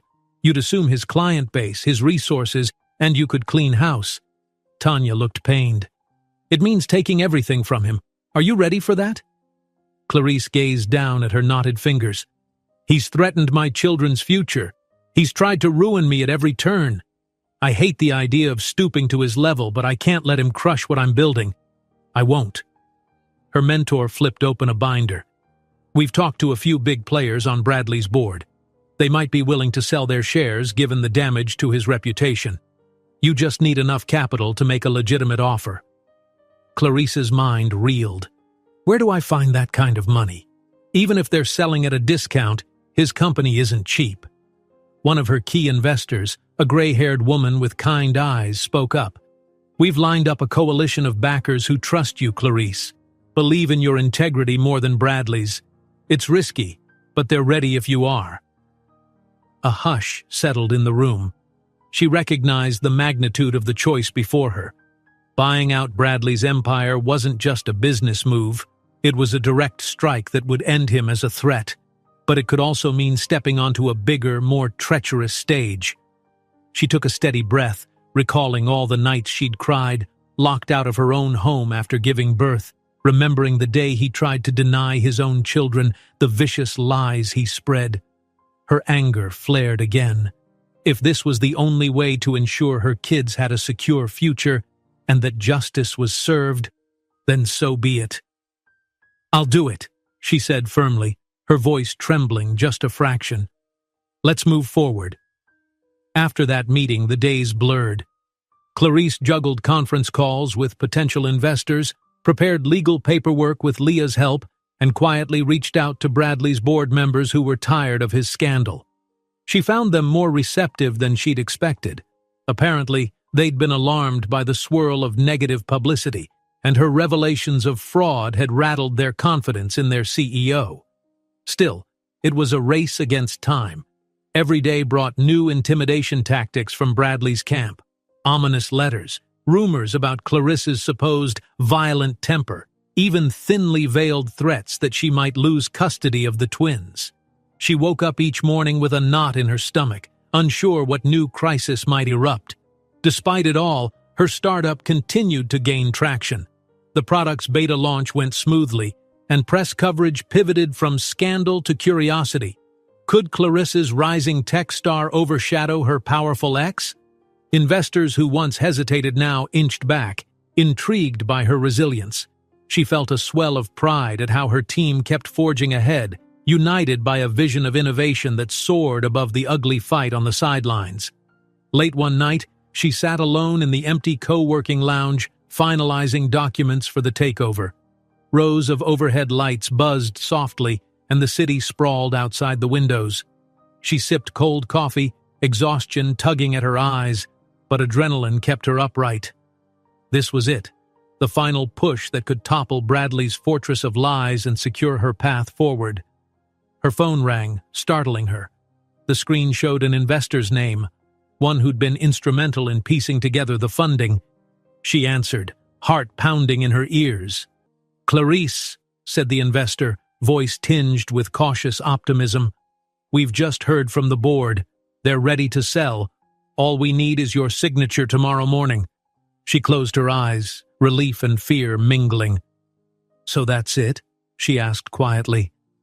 "We're really doing this, only if you want to," the investor replied. "But there's no time to hesitate. Bradley's empire could be yours by noon." Clarice lowered the phone, letting the weight of that statement settle on her. A surge of protectiveness flared in her chest, protectiveness for her twins, for the people hurt by Bradley's schemes, for her own battered spirit. She imagined stepping into his corporate offices as CEO, determined to sweep out every lie and injustice he'd created. Clenching her jaw, she lifted the phone to her ear again. "I'll be there," she said. "Send me the final papers." She hung up and gazed at the city skyline, heart throbbing in a heady mix of triumph and trepidation. Tomorrow morning, she would face the choice head-on, to sign and bring Bradley's reign to an end, or to walk away and risk losing everything she'd fought for. The stakes had never been higher, yet somewhere deep inside, she knew the path she would choose. Late at night, an investor calls. "The board's ready to sell. All we need is your signature tomorrow morning." Clarice locks her jaw, knowing she's about to stand on the brink of victory, or catastrophe. Clarice stood outside the sprawling glass building at precisely 8 in the morning, clutching a slim leather folder against her chest. The city's rush-hour energy spun around her, car horns, hurried footsteps, the din of countless phones ringing, but she registered none of it. Today was the culmination of every battle she'd fought since the moment Bradley abandoned her in that hospital. Her pulse hammered against her ribcage. If she signed these documents, she would own his company outright. She would become CEO of a conglomerate that once loomed over her, threatening her future and her children's sense of security. Drawing a steadying breath, she entered the lobby. Polished marble floors reflected the building's modern lines, and a scattering of employees eyed her curiously. Some recognized her, the woman rumored to be locked in a vicious feud with their current boss. Others only saw a determined figure in a tailored suit, stride resolute as she approached the reception desk.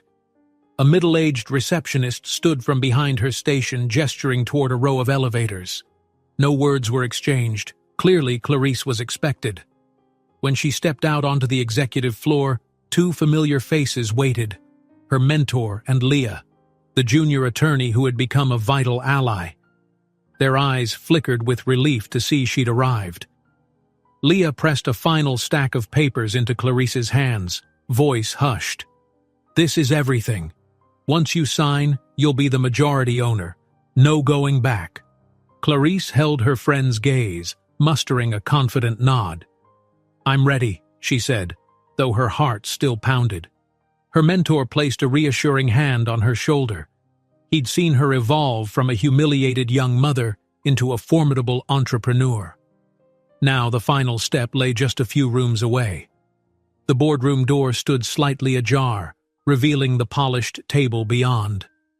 Clarice glanced at Leah, who returned an encouraging smile. Together, they entered.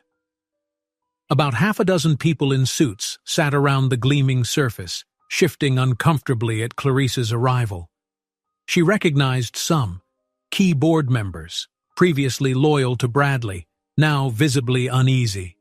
They had agreed to this meeting behind Bradley's back, startled by revelations of financial misconduct and fed up with watching their company swirl into chaos. One tall, thin man cleared his throat, inviting Clarice to take a seat at the head of the table. A faint breeze of tension passed among them. Everyone sensed the momentousness of this decision. No one looked entirely comfortable with the scenario, but their eyes also held a glimmer of respect for the young woman who had forced them to confront a toxic reality. A small conference speakerphone sat in the middle of the table, indicating that a few out-of-town members were dialed in. Soft greetings crackled over the line. Leah opened the folder and slid the documents toward Clarice. "They're ready for the purchase," she murmured, tapping the signature lines. Clarice inhaled, poised her pen, and began signing with smooth strokes. Each loop and dot felt like an act of defiance against the man who'd once vowed to destroy her. In less than a minute, she had finalized the deal. A hush held the room. The man nearest her coughed quietly and stood. "Congratulations," he said, extending his hand. "You are now the majority shareholder, the new CEO if you so choose." The rest of the board murmured assent, a low tide of approval. Clarice felt an almost dizzying sense of validation. She wasn't just fighting off an attacker anymore, she had claimed his territory, determined to rebuild it with honesty and vision. Leah gave her a discreet thumbs up, eyes shining. But before Clarice could utter a word, an unmistakable voice sliced through the heavy air. "Congratulations!" Bradley spat from the doorway, his tone brimming with sarcasm. A hush fell over the room as everyone turned. There he stood, impeccably dressed as ever, but the tension in his posture betrayed his fury. Clearly, no one had expected him so soon. Clarice rose from her seat. The board members looked stricken, too aware that the man who'd steered them for years was now overshadowed by someone he had tried to ruin. Bradley's cold gaze flicked to the folder on the table, then settled on Clarice. "So this is how it ends?" he asked, voice cutting. "You slither in behind my back? My own board sides with you?" One of the older directors shifted in his seat, cheeks flushed. "Bradley," he ventured, "we've lost confidence in your leadership. There have been too many scandals. We believe Clarice has a more stable vision for the future." Bradley let out a cold laugh. "Stable vision? You mean revenge? She's been playing the victim all along, feeding you sob stories so she could slither into my seat." His words dripped with bitterness, but Clarice also caught a subtle quiver in his voice. It was the tone of a man who'd just lost everything. Her heart hammered, but she forced herself to speak calmly. "I never wanted this, Bradley, but you left me no choice. You tried to crush everything I built, threatened my children, and lied about your crimes. Enough is enough." He stared at her, lips pressed thin. Then, in a move that stunned the room, he took a step closer, lowering his voice. "You've proven your point," he said, a hint of desperation surfacing. "You've humiliated me, but think about our kids. Don't let them grow up hating their father." His tone wavered, threading some strange mix of plea and manipulation. Clarice felt the boardroom fade into a blur. She remembered the day she stood in the hospital, babies in her arms, while he refused to acknowledge them. She remembered the gossip that painted her as an unfaithful wife, the relentless lawsuits, and the sabotage attempts. She recalled the heartbreak of discovering a man she loved was capable of such cruelty. "I wanted them to have a father," she said, voice quiet, "but not like this. You've proven time and again that you only care about power and appearances." She swallowed the lump in her throat. A family is built on love, not control. Bradley's eyes flickered with something like remorse, but a bitter sneer curled his lip. "Fine," he muttered, stepping back. "If you want to run this place, good luck. You'll see it's not as simple as throwing around accusations." He turned on his heel, storming out with shoulders hunched in defeat. The board members, stunned, exhaled in unison. Clarice let out a slow breath, meeting Leah's gaze across the table. She wasn't triumphant so much as exhausted, yet beneath that weariness, a surge of resolve carried her forward. The battle was over, but now she faced the demands of leading a major corporation tainted by scandal. She would do it her way, with integrity. In the hallway, employees gathered, whispering behind hands. Word had spread that something monumental happened. Bradley was out. Clarice was in. She glimpsed fear, surprise, even flickers of hope in their faces. Stepping past them, she made her way to the office once reserved for the CEO. It was all glass walls and sweeping city views, symbolic of the power that had hovered over her life. She'd been in this building before, trembling as an unwelcome visitor.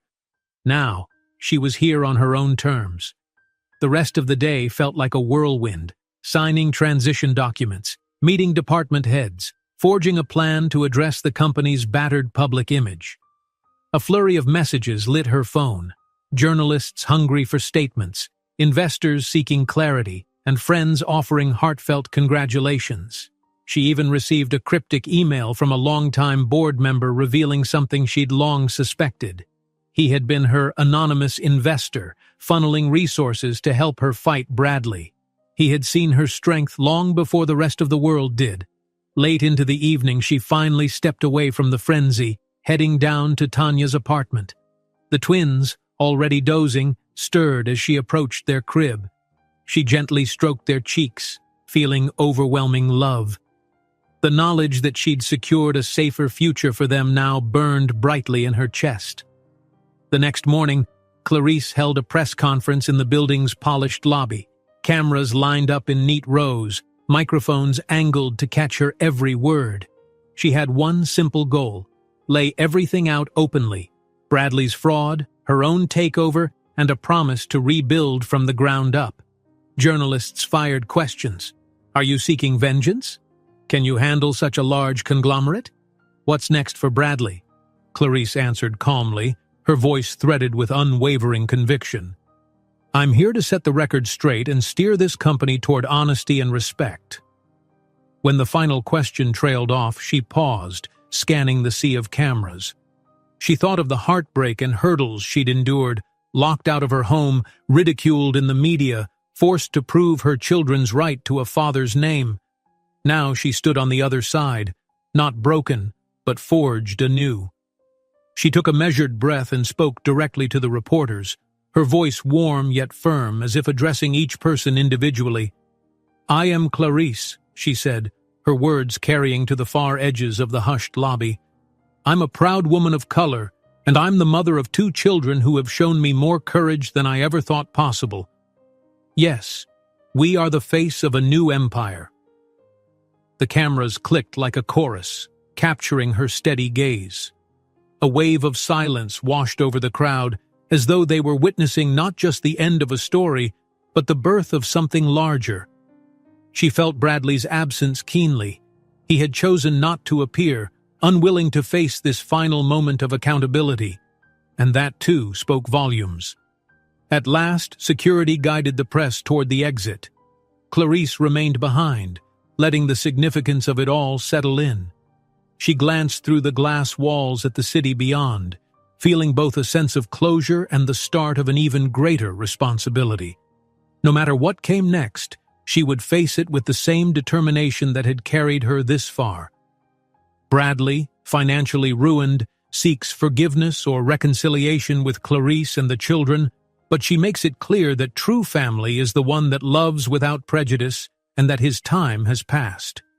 Clarice, in front of the cameras, smiles and says, "My name is Clarice. I am mixed race. I am the mother of 2 children as brave as I am.